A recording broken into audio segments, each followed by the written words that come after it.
Hey, everybody. Welcome to the first of many SaberSim Office Hours. So I am joined by Jordan Chand. He is the newest member of the SaberSim team, and his job really is just to do whatever it takes to make sure all our players are as successful as they can be. And a huge part of that is going to be releasing new forms of content. So we're going to be doing a lot more live streams and finding other ways to get engagement with you guys so that you can ask your questions. You can learn from us. We'll have different presentations, a lot of different things coming this week and next week. We'll be, honestly, probably for the next few weeks, we'll be experimenting with these office hours, trying to figure out what works, what doesn't, and just keep adjusting as we learn and as we get feedback from all of you.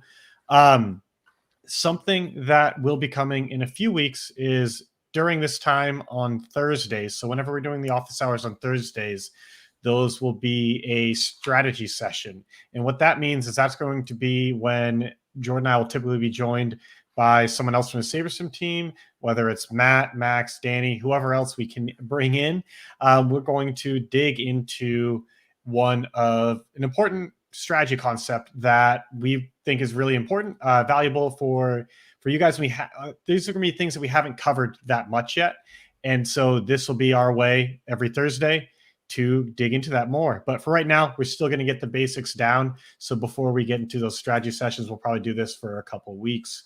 But yeah, what we'll do is I don't want to bombard everyone with emails. So make sure you are in the Office Hours Slack channel. We will be posting the link whenever we go live. And the plan for the foreseeable future is just to do this every day, Monday through Friday at 2 p.m. Eastern. There'll obviously be holidays and other things where we may need to make some adjustments, but that's what we've got in the books, and we'll stick to that. But yeah, just jumping into things right now. If you have any questions at all, feel free to post them in Slack, YouTube, wherever you're watching it. We'll do our best to stay on top of it. So Jay in Slack had said, with the NBA and NHL seasons winding down and in the playoffs, can you give us a recap of how the Sharks and Squid did over the season, nuances encountered with the SaberSim tool that may or may not lead to some future enhancements, and just a quick jump into how baseball is going so far. So first, I don't have I haven't asked really the guys how they're individually doing, so I don't have too much insight there. But all I know is I'm pretty sure Squid had a very big last couple of months. But I honestly don't know the breakdown of that's basketball versus baseball. But Max is in Slack, actually in the YouTube right now. So Max, if you can tell people if you guys have been doing all right this season so far. I know you've been focusing a lot more on betting than DFS, but any insight you can share there is great. But what I can share is that we've actually been doing a lot of work behind the scenes on our models as well as our optimizer. We recently hired, probably a couple months ago, Will, who is a full-time data scientist for us, and he has been doing a ton of digging into our models, working on better handling minor leaguers, working on our pitch count adjustments, all those types of things to just make our already strong baseball model even stronger. We also have Alex, who's currently an intern with us, has been doing a ton of back tests on our slider settings for the optimizer. And you might have noticed this if you were doing a build last night, that things looked a little bit different with the sliders. And after doing a lot of back tests, we found that this varies by slate size, but generally speaking, across the board, we increased correlations, decreased ownership fade, and tightened the salary range for baseball specifically. That was something where we had found that our old defaults were a little bit off there. We're going to go back in and do similar kinds of work and research for the other sports when we're able to. But right now, we're just really doing everything we can to just keep doubling down on that baseball model that's already, in my opinion, in the industry-leading model. Another thing to just mention on future improvements. So probably in the next few weeks, Matt is going to be looking into how we're actually calculating ownership. He's had a few ideas of what we can do to have it apply in an even smarter way where, frankly, especially in a sport like baseball, where you have just very different positions between pitchers and hitters, having incredibly different ranges of outcomes. Pitchers are much more normally distributed than batters. And so there is a strong argument for not wanting to fade pitchers as much as hitters. And so we're looking into ways to just better mathematically account for that, and hopefully can have something in place before too long. And we're also just really continuing to improve the models. One of the big things that we're doing now is just being a lot more deliberate about making manual adjustments on our own end. We've put out a lot of videos about how we recommend our subscribers to make their own adjustments to projections and really dial things in. And we still always recommend that. There's going to be, especially late last minute, there's going to be things that we're not able to adjust quickly enough, or you just have a different opinion than us. But what we're trying to do more now is look at market signals by checking on Vegas, looking at prop pricing, looking at the different odds for different games, and seeing where we differ significantly, and using those spots as signals like, hey, as a team, let's dig in and see if we agree with our initial model, if we think maybe Vegas is onto something, if we think we should split the difference, whatever that may be. We'll then go do some research and make some adjustments. Whether the big thing we're focused on right now is primarily around pitch counts. In baseball, that kind of drives everything. Obviously, there's weather, but we have a pretty good system for getting inaccurate weather. The dome status can be a bit of a pain in the ass, but we've actually developed a pretty good system there. Will, one of his first projects, is building a better predictive model for whether the dome stats will be open. Honestly, sometimes we call the parks now to see what they're going to be doing. But beyond that, the hitter performance is just dramatically impacted by how long we expect a pitcher to be in for and how we expect them to perform over that time period. So that's why we're focusing on pitch counts. But we're going to keep working on this manual oversight process. And actually, probably in a month or so, we're going to actually just stream that. We're going to start doing a morning meeting with everyone on the data team to review these findings we have, talk about the adjustments that we're making, and give suggestions to viewers on like, hey, here are the spots that we recommend still keeping an eye on.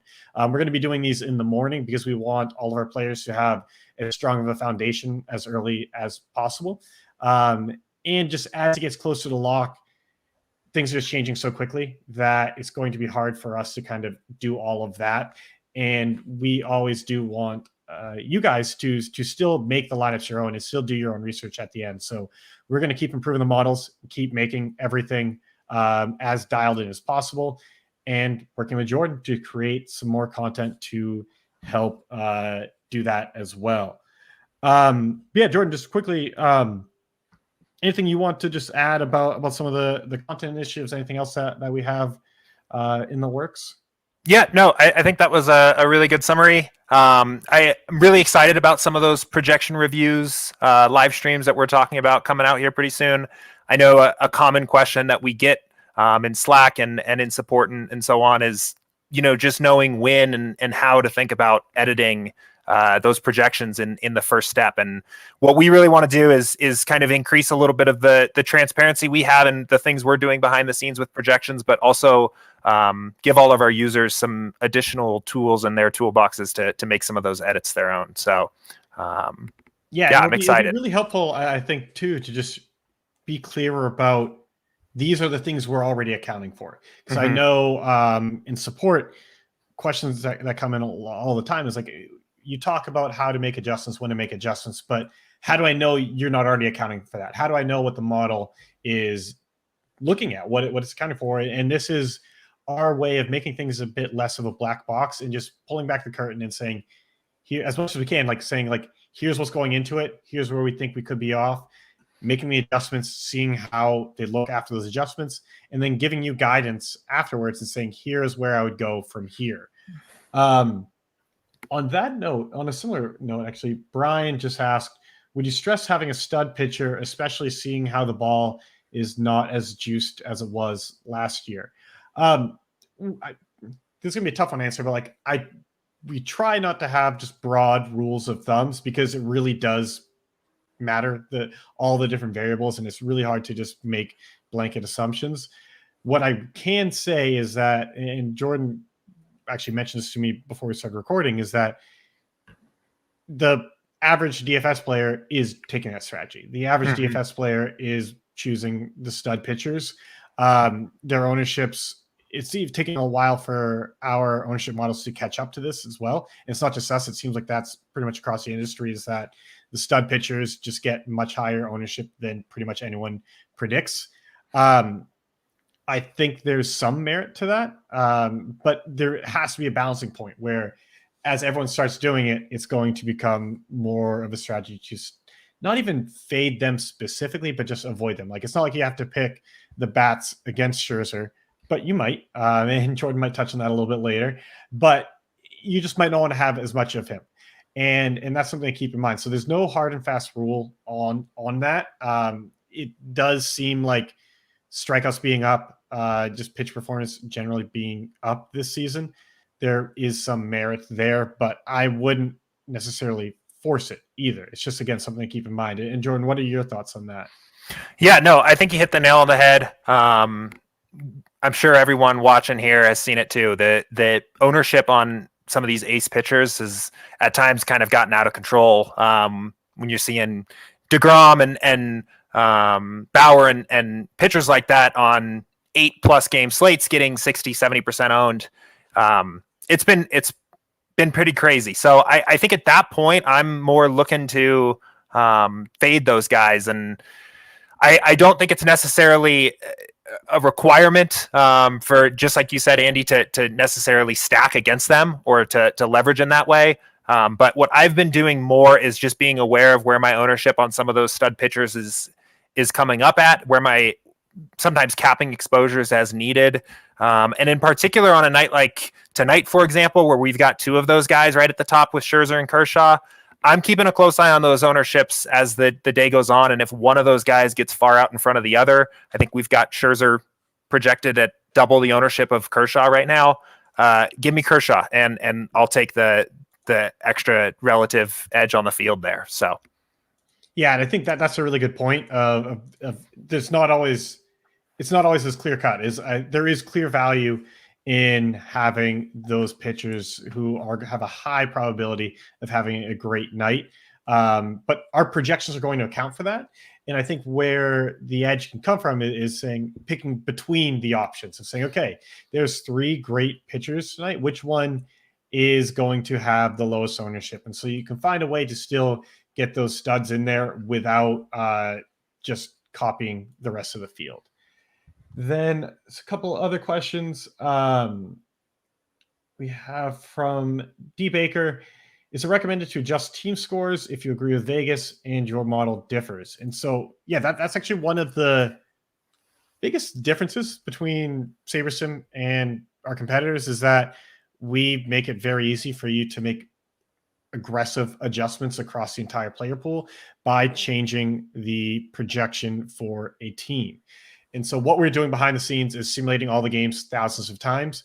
And that lets us do lots of really cool things. It lets us measure the impacts of correlation, see players' range of outcomes, but also lets you tell us, hey, I actually think instead of the Brewers scoring 5.7 runs today, I think they're going to get 4.5.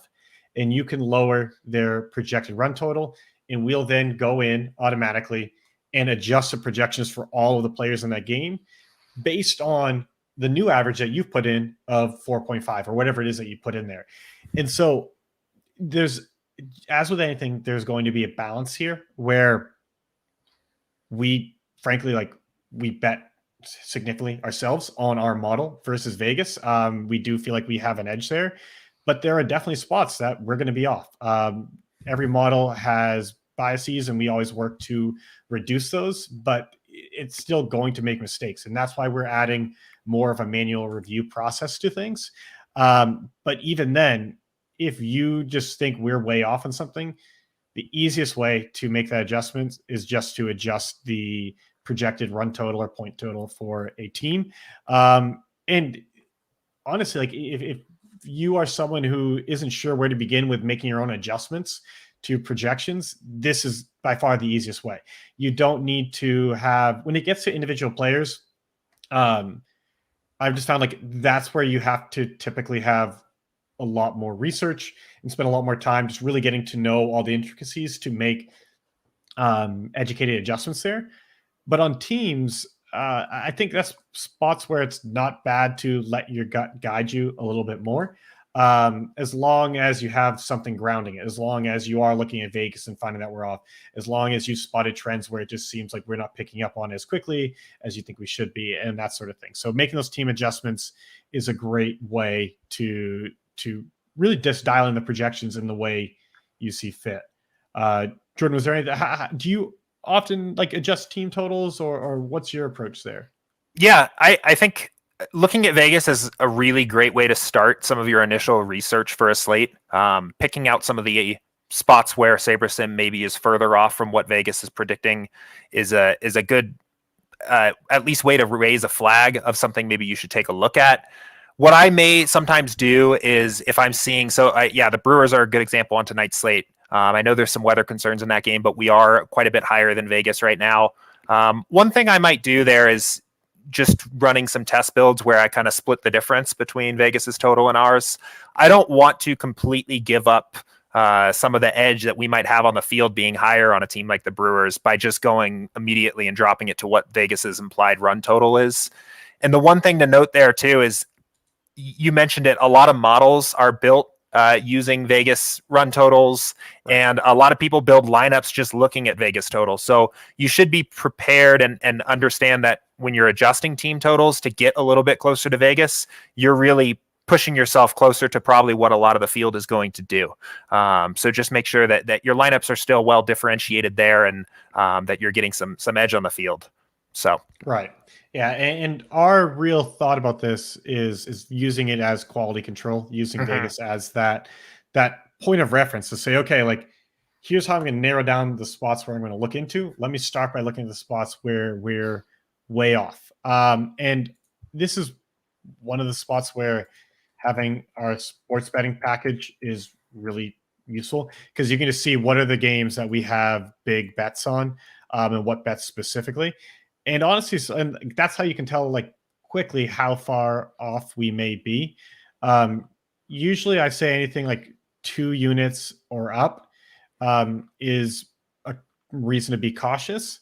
In like the Milwaukee game, we have right now, it looks like we've got 1.3 units on the Milwaukee money line at minus 184, which is big, but it's not like massive, especially because this is going off on a little bit of a tangent, but hopefully it's somewhat interesting. We calculate all of our unit sizing using what's called the Kelly criterion. And it's basically just a formula that maximizes the growth of your bankroll while minimizing the risk of ruin, the risk of going broke. And the way it works under the hood is it's going to have you bet more on events that you win, like on winning events, on events that win more frequently. It could be amazing odds at something that hits 5% of the time, but when you're losing that bet 95% of the time, you don't need to have that bad of a run to potentially go broke. Whereas if it's flipped and this event occurs 95% of the time, you're just not going to lose that often, even if it's a smaller edge. So 1.3 units on a pretty big favorite, minus 184, isn't actually that insane. So we're not that far off on Vegas saying like we think Milwaukee is going to win significantly more than them. But we do have 1.7 units on the over with odds that is total is 7.5, so over 7.5 at minus 104. So like that's a pretty big bet on what Vegas is saying is like a 50-50 thing. So yeah, it does seem like a safe play there would be to simply lower Milwaukee. But again, I would want to like do some digging to see if there is more to it, like maybe there's something we're picking up on there, whatever it may be. But that's just kind of what that process can look like in a quick way to narrow those things down.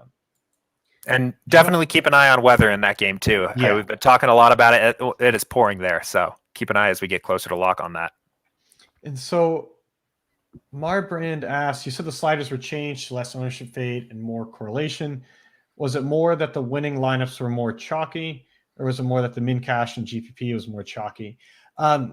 This is sort of a tough one to answer. So without getting too deep into the weeds, what Alex did from our team is he got a huge sample of contest data and then did thousands and thousands of builds on past slates with all different settings for the sliders, and then would simulate out the contests using all of our simulation data and just measure the EV, or the expected value of the different settings.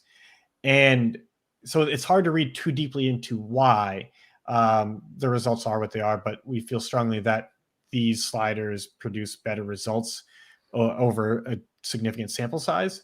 But it's not so much that it's better to be chalky, or that if you're chalky, you'd min cash more, whatever it is. It was more that we just felt like ownership fade was almost just being over applied. And so we're all, that's why we're also looking into ways to normalize it and just apply it, not even necessarily more consistently, but just apply it more intelligently to the different types of players. And right now the best fix is lowering that ownership fade slider, which we've already done for you. And that already accounts for the different slate sizes and all the other factors. But long-term, yeah, there's more work we want to do there to just get this again as dialed in as we can. All right. So Dawn asked, I know, say you have to perform 2 modifications before you can do a build for DraftKings. And so, yeah, this was something where DraftKings reached out to us probably at near the end of the year last year, and just wanted to work with us on ways to be, frankly, what they deem as compliant with their terms of use. And we've had a lot of discussions with them. First, just trying to figure out, like, I hate arbitrary things. I don't want to force people to do things that can produce bad results. And so what we really worked together on was trying to just figure out more of what is the motivation behind this and what are they looking to do. And then so we implemented the change, which basically, yes, at the simplest level, you have to adjust 2 or more players in order to view your lineups.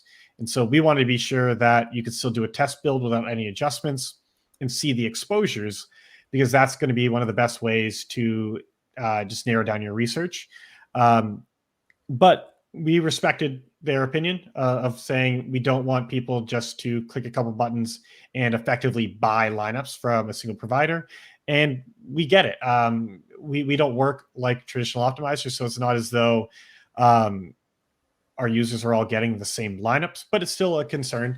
And we still want to encourage all of our users to have their own touch on the process. And that's why we're creating so much content on the best way to adjust things. And this isn't just to meet DraftKings, their rules. It's really because we think this is in the best interest for everyone. It is finding ways to adapt our process, our tools to the way they work and make it their own, because that's really how anyone's going to get an edge. We're going to do everything we can to build the strongest foundation for you out of the box and to give you tools to make it easy to do that research. But you're still going to have to do some work to make it your own. And that's really what we've worked together to figure out what to do there. And then Weekend Warrior said, how or would you use max and min field with higher sought after pitchers? Okay, so I think he's asking, and jump in the chat and let me know if I'm misinterpreting this, but I think you're asking within the build, the max and min exposure columns, how are you using that to tweak? How should you or could you use that to tweak your exposures to different pitchers? Assuming that's the case, Jordan, do you want to jump in and just talk a little bit about how you think about that. And if you mean something else, just let us know in the chat. Yeah, absolutely. So, I mean, I'm always thinking about my exposure on a certain player, not even just a pitcher, relative to the field. I'm thinking about kind of how my exposure to that player within my set of lineups relates to the entire exposure of that player amongst the whole set of lineups in the contest. So, again, looking at something tonight where you've got someone like Scherzer and Kershaw both playing. I'm considering how exposed I am to the field on those players. So I might end up setting a cap ownership on Scherzer, who's at least right now projected to be the higher owned player, to maybe match the field. I understand he's a good play. We've got him projected highly. He's a good value play, but I think his ownership is going to get so high. I don't really want to exceed what we're projecting him owned right now. So that's a good example of how I might use that. Let's say, for example, I've kind of decided that one of the ways I want to get a little bit of edge on the field tonight is maybe playing someone a little more like Kershaw more, and I run a test build, and I'm about even with the field in terms of projected ownership on that first build. That's an example maybe where I might set a min ownership where I want to know that I'm at least going to be twice as exposed to Kershaw compared to the field in my build. And maybe I'll set a minimum projected or a minimum exposure that's 2 times the projected ownership on a player like that. So yeah, no, I mean, that's how I would at least start thinking about my exposures for pitchers, especially on the players that are going to be projected higher owned. And then Barry asked, will there be any college in the upcoming season? And so I'm trying to see does anyone listening know like when the actual season begins for football? I think it's like the end of summer. It's like, I think it aligns pretty well with NFL, right? Assuming that's the case, I probably wouldn't bet on it. We will make sure to have an optimizer for all of those sports. But as far as projection goes, that'll be a lot to do in a short period of time. And what we're really trying to do is keep investing in what we're already doing well, just make it even better. We could relatively easily put up just some basic projections, but we don't want to put up anything we don't fully stand behind. We used to have NASCAR projections for a little bit, but just didn't trust our data source enough to keep those going. And so with college football, especially when there are so many players, we just have a lot of concerns about how well we can manage all of that data. It is absolutely something we plan to do in the future, and maybe by the end of the season. But I would be surprised if we could get that in before then. Again, like we just need to figure out the data component, make sure that we have reliable sources for that, and then get a lot of past data to do back tests, work on the model itself. It's a ton of work, and we know there's value there. But right now, we think the best place to put all of those resources, frankly, into improving NBA and NFL, as well as baseball. And again, we want to roll out projections for all of the sports, but we only want to do that when we really can devote the time that we have to make them as best as we can. So let's see. One over in Slack, we had Neil asked if we could do a mock run of how we would have played the slate yesterday.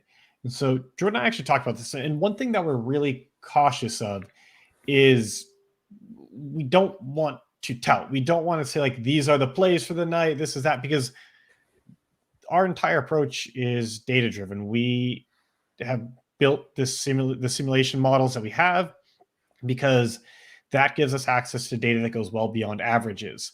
And we know that there is a huge element of randomness in any given game. And we happen to think we model that randomness better than anybody else out there. But because of that, it's just really hard for us to say, like, here are the picks, here's what we would have done here or there. Like, we don't think it's that helpful. And so what we're always trying to do is focus on the process and focus on, here are the things that we're going through, here are the things that we're looking for, so that you can develop the skills yourself that apply on any given slate. We don't want you to feel like you are addicted to these office hour sessions or any other thing where like you have to tune in to get that latest pick or else you're screwed. It's like, no, we want to work with you to help you develop a process that can carry you through on your own. But that being said, there's a much better middle ground that we can find that does a lot more than we've done. And so in the future, when we do kind of stream that projection review process that we have, we'll talk a lot more about the stacks that we think are going to be highly owned. We're going to talk a lot more about the stacks that SaberSim really likes and just give some more insight into why. And we're also going to just talk about all the different elements of the projection process. And I think that's going to help you know where to focus on any given slate, because we can say like, hey, we're doing this at noon. There's a lot that's going to change between now and then, whether it's the weather, lineups aren't out, whatever it could be. Keep an eye on X, Y, and Z. And then that way you have a much shorter list of what to focus on. But for now, I still think like we can still give some like pretty quick insights that are still valuable into this. I know last night, at least for you, Jordan, was a bit of a different slate. And this is something that's like, I think a lot of people don't always get, is that unless you are really doing this professionally, you're going to have some nights where you simply you don't have as much time available, or you just don't want to put in as much time, or you figure out like, I can get most of the edge without spending a shit ton of time on this. And it sounds like last night was kind of in that bucket for you. Is that fair to say? Yeah, that's exactly right. And I mean, just real quick, piggybacking off of something you said, like no one's got the crystal ball to make the perfect prediction of what's going to happen in the slate. And really what we're trying to do is maximize your profitability, your expected value when a set of certain outcomes happens. And that's what's so amazing really about SaberSim, is that it builds viable lineups that have winning potential when the set of outcomes, in this case, what the projections and ownership projections are saying, happens. The adjustments you make from there are kind of tweaking those outcomes and then telling the builder, give me the lineups that maximize my potential when this outcome occurs. So going back to last night, I was running some test builds, getting close to lock. What I was seeing a lot of in my builds is that I was getting a lot of the Nationals, who I think we had at like 5-3 runs or something like that going into lock. I was getting a lot of Nationals bats. That game had some weather concerns. So I think there's definitely a little 50-50 on if that game was going to play at all going into lock. I liked the idea of getting some edge there with Nationals bats. I thought they were going to go under own because of the weather concerns. I was willing to take a shot on that game playing. I was mostly wrong, I guess. The Nationals, I think, scored like 6 runs or something like that. They weren't the winning stack. I had a ton of them. But what I was doing there was I was maximizing my return on the outcome where the Nationals do go off and they're disproportionately unowned. So that's just something I think is important to think about as you're building your lineups, as you're going into these slates.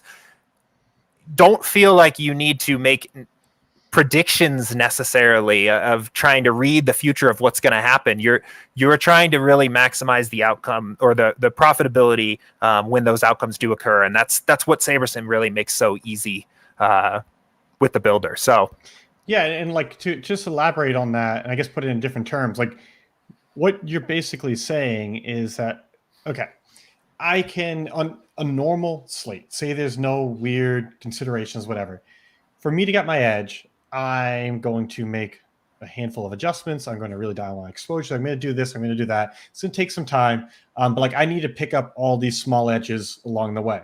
Mm-hmm. And that's fine. Like we in our videos, if you haven't seen them, check them out. They're all on the YouTube channel. We talk about specifically, I'd recommend checking out any of our secrets videos. Those are where we highlight usually 5 to 6 things for each different sport that like these are the things to focus on where you can make adjustments that give you edge on the field. And that's sort of the standard way of playing. Mm-hmm. But there are going to be circumstances that come up where you can just make a bigger bet and just say, okay, if this happens, I'm going to set up my lineups in a way that will profit from that. And I don't need to go that deep into it. I'm basically saying that this game, I think, has a higher likelihood of playing than the public feels. especially because I think you were saying like it just seemed like it was very uncertain until the last minute on a slate with a lot of games. Like people are just going to exclude that. I know. I mean, I was talking actually with Danny last night. I think he just excluded it. Like that's just an easier play because you're going to have you're going to have so many other spots to pick from. You just don't have to worry about it if you want to go through that standard process. And that standard process still can get you a ton of edge, and it might have had more edge. But Jordan was saying, I didn't have a ton of time. I'm just going to bet that, like, I think people overreact to this. So my quicker play to get the edge is just to say, follow that weather. When it looks like there's a decent opening, make sure I have a spot to capitalize on it because the ownership is going to be way too low. Is that fair to say? That's exactly right. And again, it does not always have to be that one big stand you're taking on the slate. Like last night it was for me, but sometimes it is more of a series of kind of little edges that you're getting across a bunch of different games on the slate, just like you mentioned. And so it is slate dependent. There's not always just the magic series of button presses that take you to the winning lineup. But it's a slate dependent thing. And SaberSim, just with the way the builder works, gets you a long way there from taking what really is a set of outcomes in the form of projections to lineups that can win when those outcomes occur. And so just to build on that and give a little bit more insight for like tonight's slate, like again, we're not giving out picks. We're not saying like this is exactly what to do, but more trying to show what we would be looking at in general. So I'll share my screen.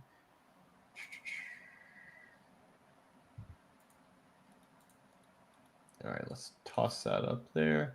Okay.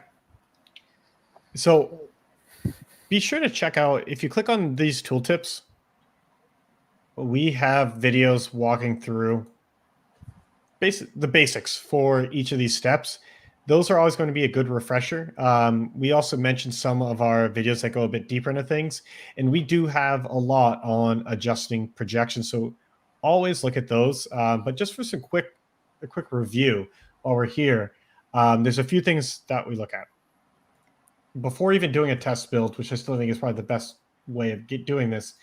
You can just look at value. You can say, okay, are there any massive outliers on like in terms of value? Because that's where sometimes early on the model can just be off. It might think someone has a different role than they actually do. So let me see. I'll go to RotoWire.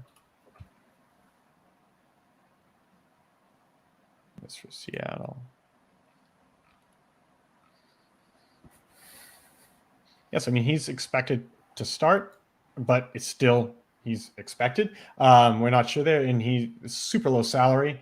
So I don't think that's unreasonable for someone at that salary to have a 16-point projection on DraftKings. But you want to be damn sure that like he actually does start. For broader things, you can go over to the sports betting tab and then just quickly see, okay, are there any games where we're significantly different from the market? It looks like we're very much on the under for the Giants Reds.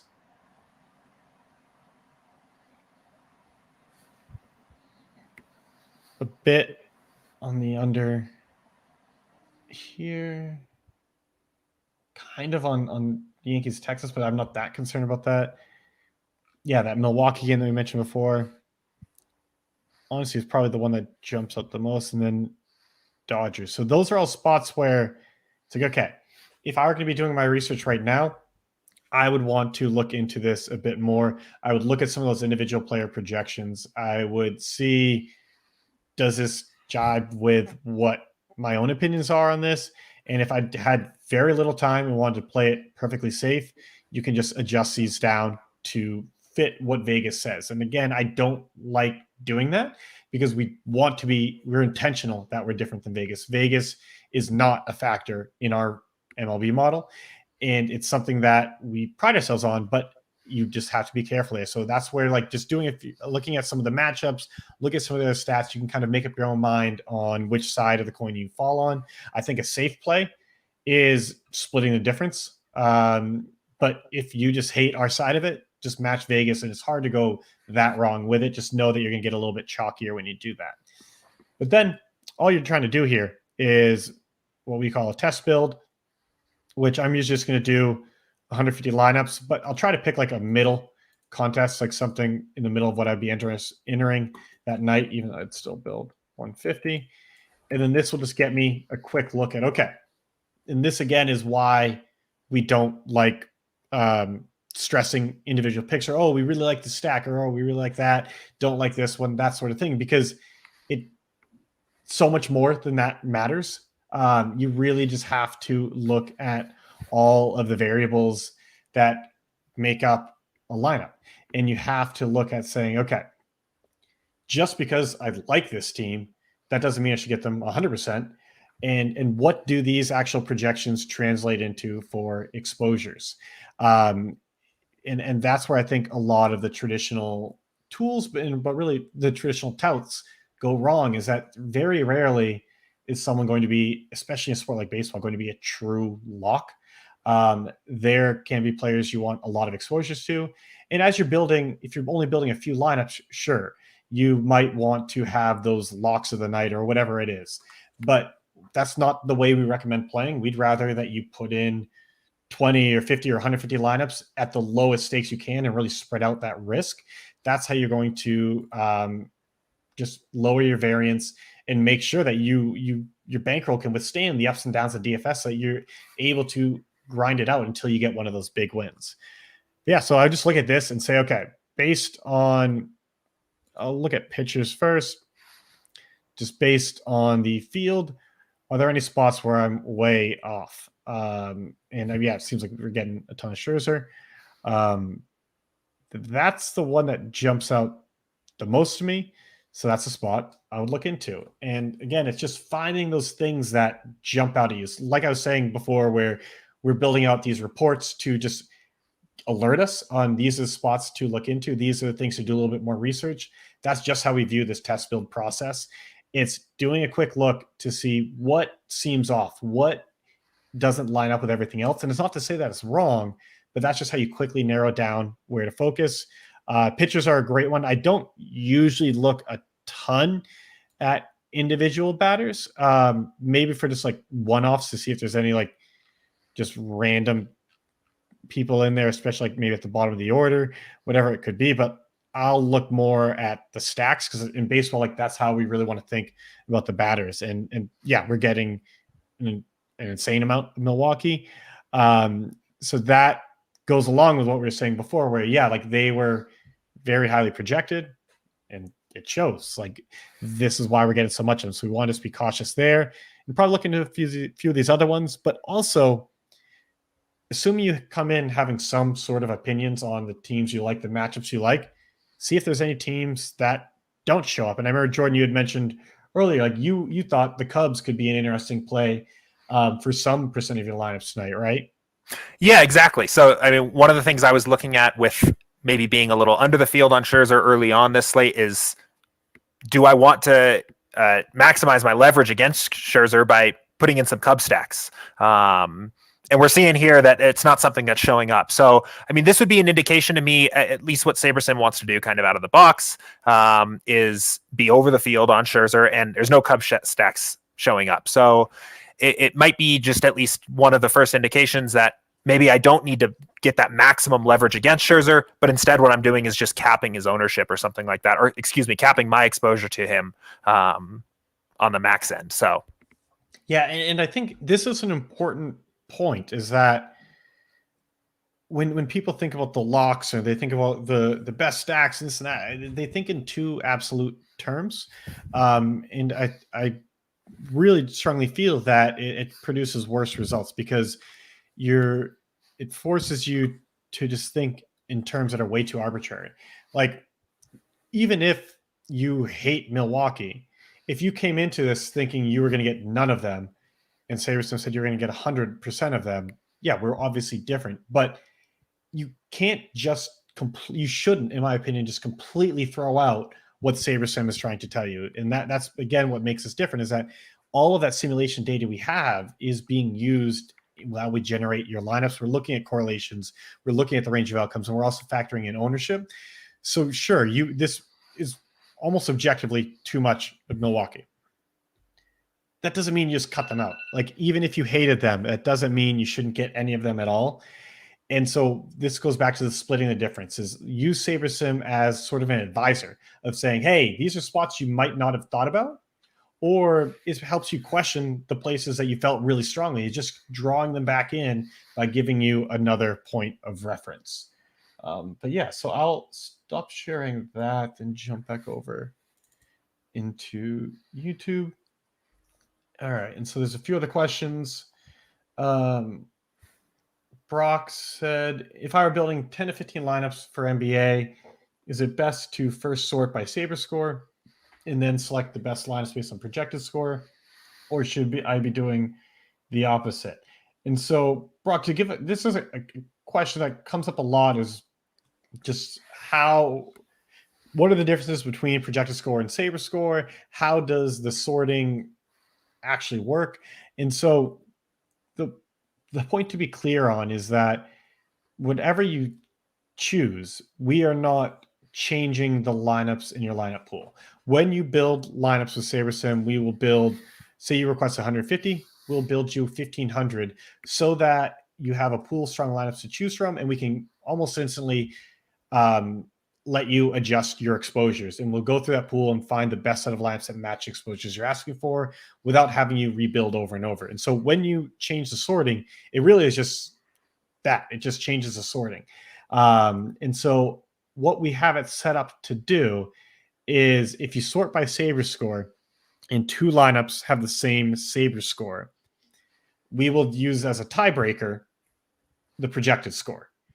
And so generally speaking, the opposite holds true. Is like, if you're sorting by projected score and two of the same projected score, we will use Saber score as a tiebreaker.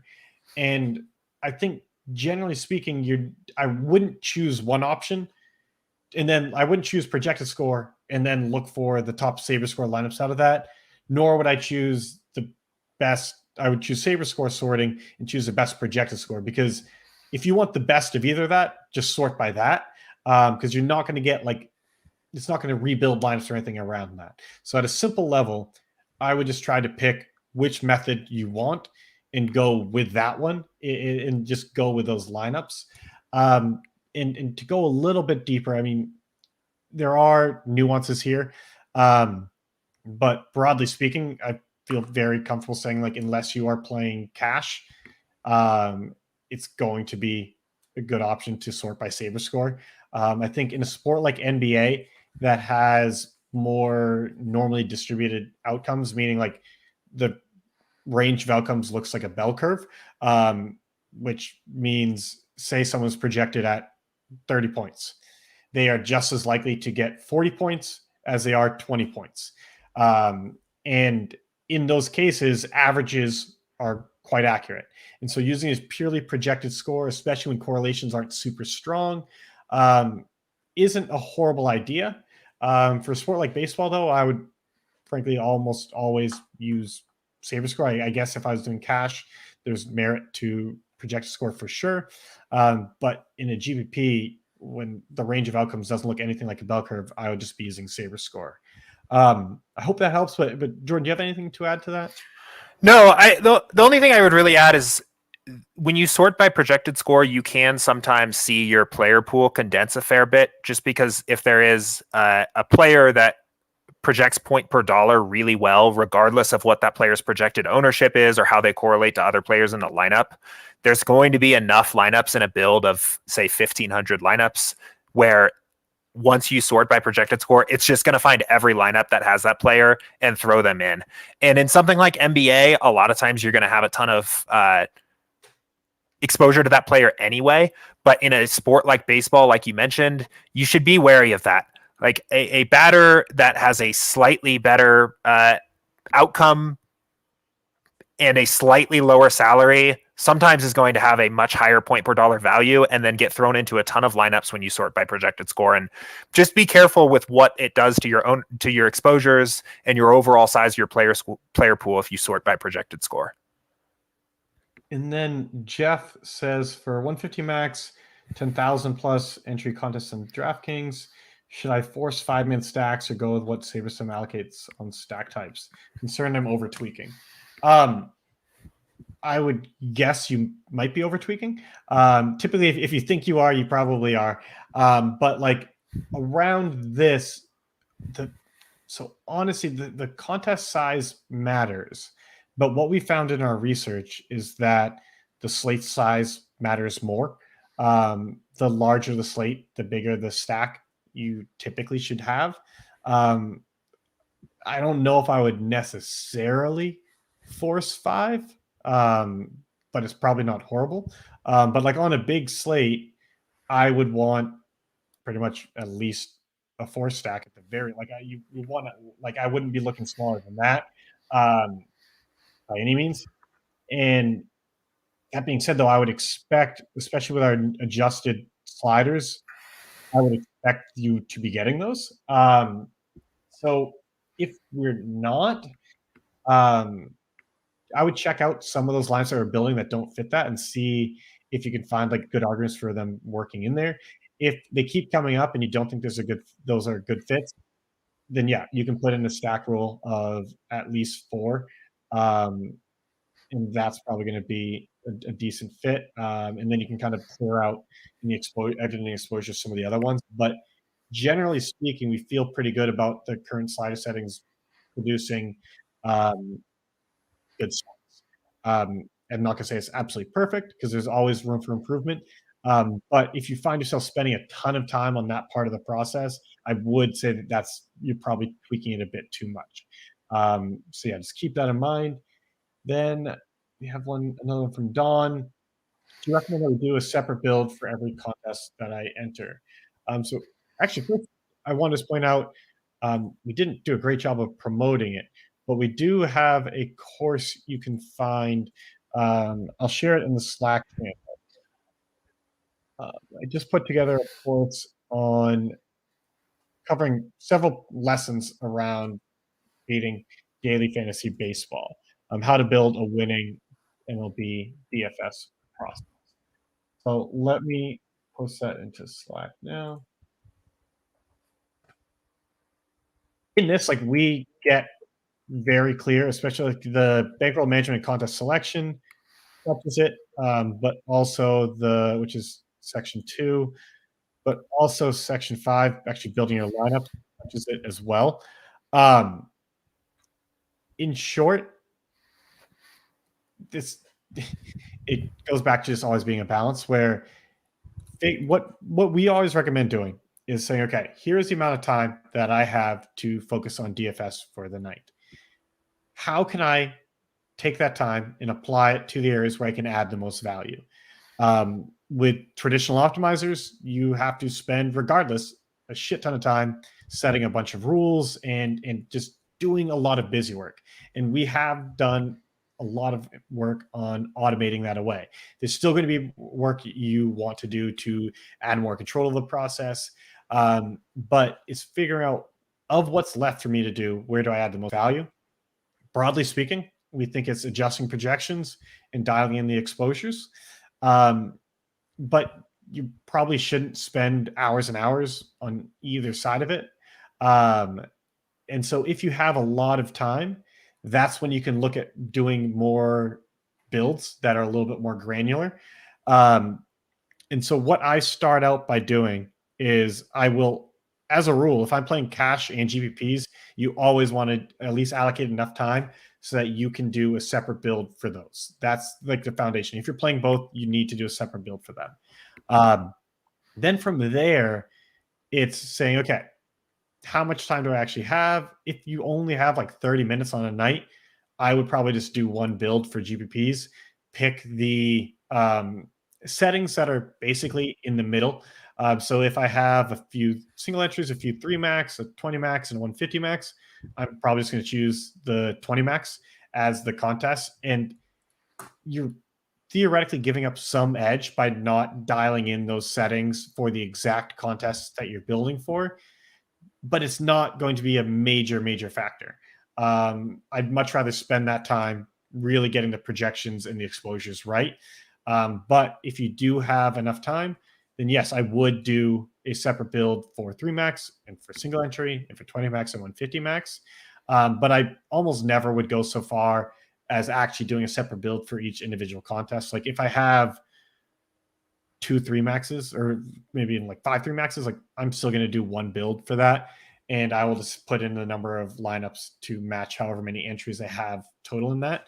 And one other point, in that course and in that bankroll management and contest selection part, I recommend everyone check that video out. That's honestly just like the fastest way to get an edge is just choosing the right contests.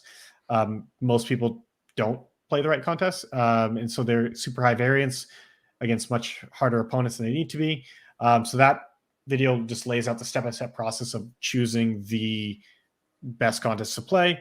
And the other part of it, though, is we recommend building a unique lineup for every entry you have, especially in a sport like baseball. Like on a smaller slate in basketball, you're probably going to want to put in a couple of your lineups multiple times across different contests, not the same one, but it's fine to say you have 2 150 max. I think it's going to be okay to just build 150 and put it in both, but that's up to your risk tolerance.